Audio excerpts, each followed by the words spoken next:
obviously hindsight is a great thing, 2020 vision is a great thing, but you experienced while you were in office Putin's first invasion, the annexation of Crimea. And many people said neither you nor the Western allies stood up and put enough red lines around him around that. So what's your reaction to that? And I want to just add also your friend, your good friend and colleague, Angela Merkel, is under very serious criticism right now. I know you've just met with her recently.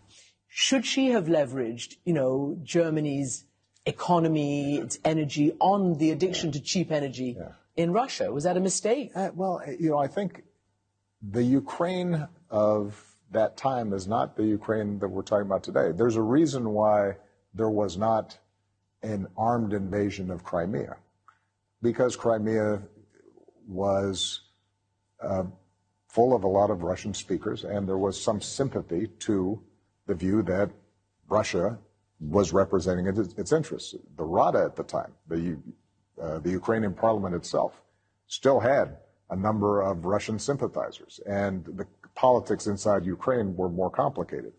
And part of what happened was both myself, but also Merkel, who I give enormous credit for, had to pull in a lot of other Europeans kicking and screaming to impose the sanctions that we did and to prevent Putin from continuing through the Donbass into the rest of Ukraine. So I actually think that given both where Ukraine was at the time and where the European mindset was at the time, we held the line.